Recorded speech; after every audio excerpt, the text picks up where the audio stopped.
In this video, I'd like to show you how to do even deeper analysis on these properties based upon having a real person go by and see if the property is still standing, to see more about the neighborhood, also to gain lots of very, very valuable information because of their local knowledge. There isn't really anyone out there that knows more about the neighborhoods and the houses in them than the people who live there.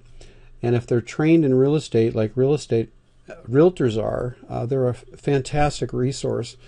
Now, going in, I need to explain, many people want to know why it is that a realtor would go and do this for you for free. Well, you'd be surprised. They are willing to do this for you for free because they know that you are in the real estate business, and it's likely that you will put this house up for sale after you turn the note into an REO, and then you will then choose them as your listing agent. So this is the reason why they do it, and they are very knowledgeable in the areas. Now, I want you to know how to get to the area where I'm talking about here on Active Rain. And after you log in, you can sign up for free, by the way. You go down to where it says Other here. And then you go to where it says Referral Network. And what you're going to see is a place where you can post referrals. And so you just click this and you can post a referral. I'm going to show you a referral that I posted, and then you can use something like my wording. It works really well. It says, we are considering our options and selling this house. We need a realtor to help with how much it's worth when we're ready to sell. We can't work with everyone. We only need one realtor. So if you're interested in helping us, please email me back. We're here to let you have both sides of the commission if you list and find a seller for us, and so on. Now, this was an REO that we were selling. I'd like to show you one that is for a note.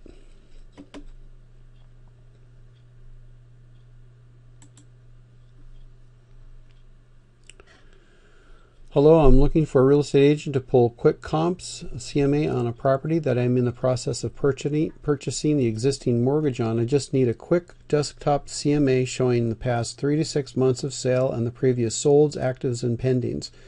Most important, I want your opinion on the market value of this property. The agent that subscribes first to this posting will become my REO agent for this property and others that I have in the area. And then I go ahead and I post the address. And I want you to notice how many people have written me back, and they did it quite quickly. You can see they all did it on the 1st of April, and I posted this on the 1st of April. So, I mean, they're really fast about it. So use your own unique language, but these are words that I've used, and they will respond to you. And then what I do is I go through and I look to see who's actually read the ad. I'd like to find somebody who actually has taken a little bit of time to look at my ad. And then I look to see that they are a person that is professional. I check out their list, their website, their profile, and I just see if it's someone that I'd like to work with. And then what I do is I go ahead and I write them an email. The system allows you to do that. And then you see who writes you back. So you might even write more than one and then see who writes you back first. And sometimes I'll even send 2 over there to do the comps for me. And the reason is because what people say and what they do sometimes are 2 different things. And you might have one who is just more skilled than the other. One might say, we'll all do a desktop, and the other one will offer to do a drive-by. So you really just want to kind of hedge your bets and allow more than one to help you, because in that sense they're competing for your business, and that's not a bad thing. So then what you do is you click one of these and you grant the referral. Now, I oftentimes don't grant the referral right away, because what I do is I click this and then I can email them, and then we can correspond and they can help me. But sometimes I just let this run for a few days, because what I'm doing is I'm looking for other realtors to help me in the area. And in some areas, it'll be harder for you to get realtors, and so you need to keep it up for a couple of days and get some good choices. And in other areas, they just kind of swarm, and you want to just kind of grant the referral so it'll stop the madness and not anybody else will contact you. And there is that fairness issue too. I mean, you don't want to use up somebody's time when they are actually thinking that you still haven't granted the referral. So be fair to them. So this is how we find the comps, and most realtors will go by with their car and click pictures for you if you ask them. Try not to make it too burdensome for them, but they will. Now, if you really want a BPO, then they often can do that for you as well. And I would only recommend that if you are only buying a few notes at a time, because that does tend to get a bit expensive.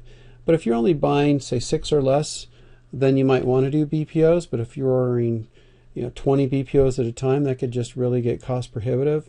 There are services that are out there that will do this for you for a fee.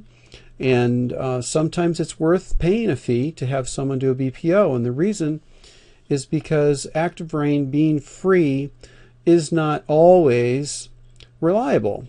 You can sometimes ask someone to do it and they won't follow through because they had someone else come through the door that was offering them some money for something that they were offering, service that they were providing. But do try it, because I would say that most often it's a great service. I've had great experience with Active Rain, and I've found some fantastic realtors across the country, and I would really recommend it highly to you as well.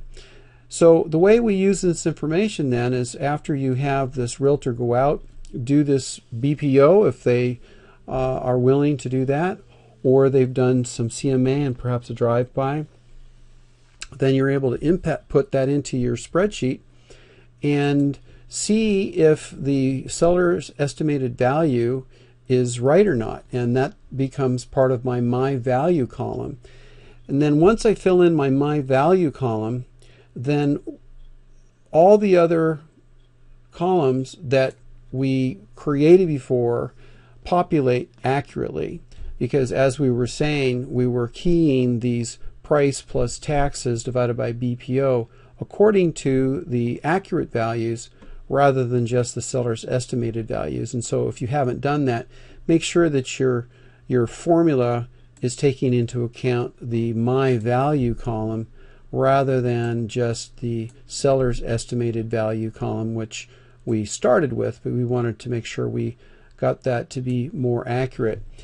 And another thing that you can use to eliminate as well is the square footage. If you're finding that the square footage on these properties is less than 1,000 square feet, that's something to take notice of. And oftentimes a property under 1,000 square feet is one that you want to pass on, because there really isn't a whole lot of upside to that. And those houses are more difficult for someone to really live in. And just imagine this one, 4 bedrooms with 768 square feet. I mean, those are really tiny bedrooms. I hope they fit the bed inside of them so you can get out of it in the morning as well. So that's another way that you can eliminate some of these assets. So once you do eliminate assets by finding out the realtor can give you information that makes this a deal killer, then you're left with your final list, and then you want to start gathering all this information to make an indicative bid. And an indicative bid means you are offering this price and you're finding out whether it flies or not. You're finding out whether the seller is willing to accept that. Oftentimes there's a counter offer, but you have to start somewhere. Now, there are times when they will actually have a reserve bid, but still everything is negotiable. And you usually do an indicative bid even if there's a reserve bid, and then they might say, well, your indicative bid didn't match our reserve bid, and they expect you to pay exactly what the reserve bid is.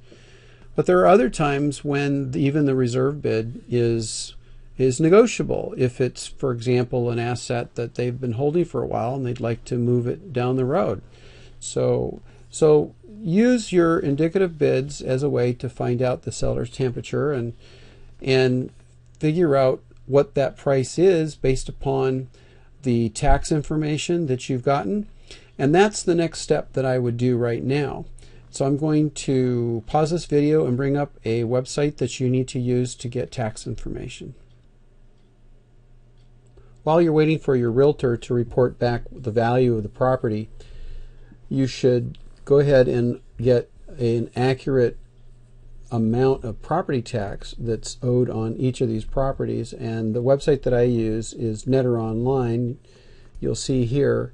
And through this website, you can actually click on the state, and then you have to input the county, and then it will lead you to the property tax assessor for that given county. If you're not sure what the county is, all you have to do is put in your Google search box here the name of the city and then county, the word county with the state, and then it will tell you what county it is.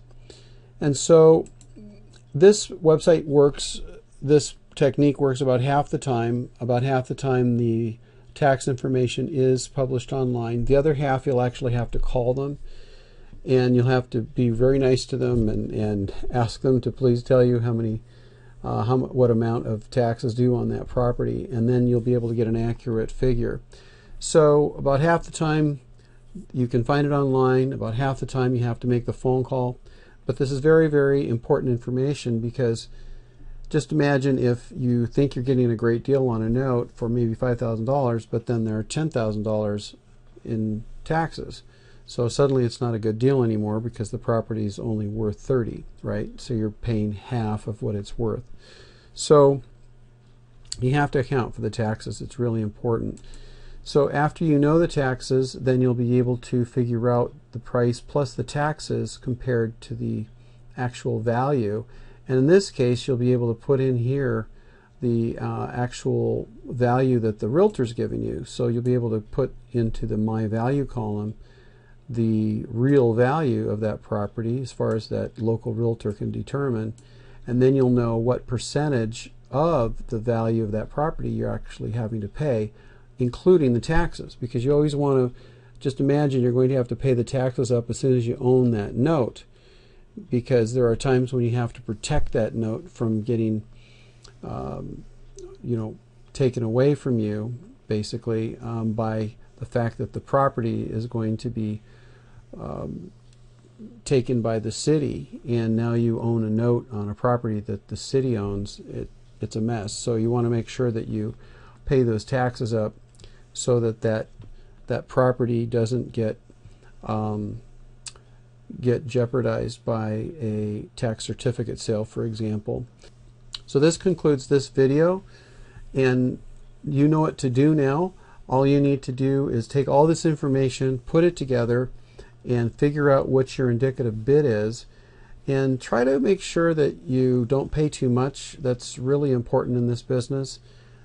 I would say that price trumps everything in terms of the importance in this process, and so be careful that you don't pay too much, and so have all this information that you need so that you don't overpay, and that's the best way to make sure that you can make money in this business. All right, until next time, take care.